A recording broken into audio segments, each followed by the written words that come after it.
Talking about kipping is a secondary component. Now, most of the time, people will work on kipping, pull-ups, chest to bar, bar muscle-ups as one particular movement. What I want to get across here is that the strict action, yes, needs to be worked on by itself individually, potentially first, but the swinging mechanics by themselves, before they actually are even applied to any pulling action, needs to be worked on too.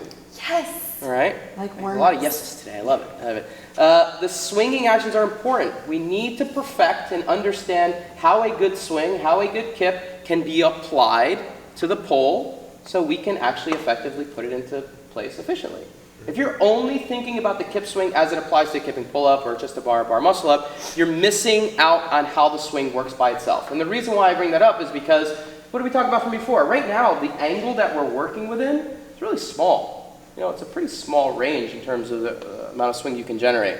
But in reality, that swing can be generated more and more. In gymnastics, we go completely around the apparatus. And that's why we're thinking about in terms of maximum potential of that particular skill. So what we're going to do right now is just work on the CrossFit kip. CrossFit kip, mention it this way because it's different than the gymnastics swing. They're two different movements, okay? CrossFit kip is essentially two fixed points. Hanging from the bar, feet fixed, and you're rocking back and forth within two positions. The hollow and the arch, back and forth, and you're trying to maintain those two as if you have two fixed points. Does this make sense? So what does it look like? Starting again from still position, from that bottom open shoulder position, not going to be swinging from here. Open shoulder, back and forth. Hollow arch, hollow arch, hollow arch. Stopped on a dime. Be able to control it. And a lot of the control, again, comes from me manipulating the apparatus. This is kind of cool. I think people like seeing this sometimes. Being able to, so at a higher level, really what we'll try to do is control things, right? So if I'm in control, I can turn my body Circus trick! in any direction that I want, it. right? I'm controlling my body just through my wrist manipulation. That's so dope. Do I have the strength to be able to manipulate the bar rather than the apparatus controlling me? All right? That's basically a high-level version of the wrist rotation that we were doing earlier. All right? Make sense? Okay, I don't want All to right. try. So, later, like we play with the circus tricks. Later, right? when nobody's watching Right, something right. bears on my So the first thing that we're going to do is just a stretch. It's just going to be a stretch for the hollow and the arch. Can you do my demo really quickly? Let's come on the lower bar here. I think it'll be a little easier. So first one will be facing me. Can everyone come around this side? I like the guys stay with guys and girls stay with girls when you're first doing this because you get a little handsy. So you want to make sure that you're comfortable with the person that you're working with. Go ahead and jump up. So the hollow will be hands right around the lats, all right? Because my connection point is telling him where the hollow starts from. So from here, I'm just going to lean and push him into a hollow. Oh yes, I love this stretch. All right. Oh my god, I love this stretch. So where the hands are placed matters. Is that okay there? That's good. All right. No further. 10 seconds, and then down. Now turn around. You can just come down, jump down, and just turn around. Were you going to try to do his trick? And then here, I like to have my hands overlap right on the top of his scaps, and you just relax. So let me do the work. Let those feet hang, This one. and I'll push him. You okay there? Yep. And I'll push him into that nice arch. This one should feel like a nice stretch. Again, look how I'm set up here, kind of leaning into it, elbows locked, gives me a good leverage point. And back down. Feel okay on that one? Feels great. All right, 10 seconds in the hollow, 10 seconds in the arch, and then we'll rotate through. Let's give it a try. No, this is cool. Now, if you were to film, set your camera up, or watch for the best vantage point as a coach, where would you normally stand? For a kip. To watch. Like right Okay, so we normally want to watch from the side to be able to see the shapes, correct? I want to see the hollow, I want to see the arch, be able to see what's going on with the particular movement. Fantastic. It's a very important vantage point. What we don't normally see is another important vantage point because of a very, very common issue that comes up, all right? And that's standing from the front and watching from this particular point of view, all right? Now I want everyone to come around here, and I'm going to do 3 reps a particular way, and then 3 reps another way, and I want you to focus what's happening in the arch, right here, all right? And I want you to tell me the difference between version 1 and version 2, okay? So,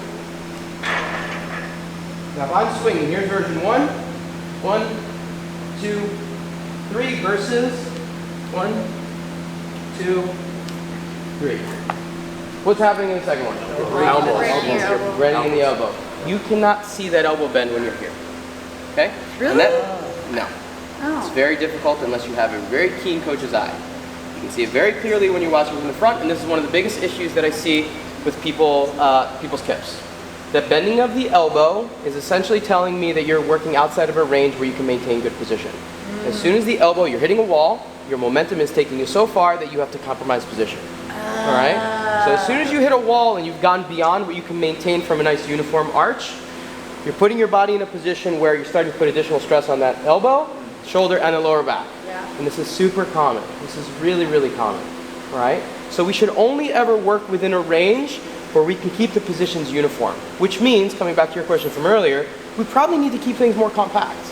We probably need to keep things a shorter range and then build as our mobility allows. Does this make sense? This is where we start to see a lot of, it's actually very similar to a pitcher's mechanic. Yeah. Right? Where we're having that, people with Tommy John injuries and UCL injuries and that kind of stuff. We need to be a little bit more conscious of what's happening through that elbow joint. If you're constantly doing rep after rep in this particular position, shoulder, elbow, lower back, constantly, slowly breaking down. All right? Does this make sense? Yep. So on this round, I want your spotter, your partner, to be watching from the front and seeing if we have any elbow bend within our swings. Okay? Let's give it a try. 2, 3, versus 1, 2, 3. Anything different? You're pushing down on the way out. Yeah. Right, so second variation, there's significant lat activation, right? I'm pulling down on the bar. This is super common. This is super common. We have not gotten to the point with our swing where we've started to effectively put a pull into place yet. We're not pulling yet. We're still just working on shapes. All right? People start thinking, I gotta pull, because they're thinking already about anticipating the next part of the movement. They've already anticipated the pull that hasn't happened yet. All right? So if we're thinking about creating uniform curved shapes, we're not pulling yet. I don't want an angle at my shoulder yet until I'm actually activating the pull.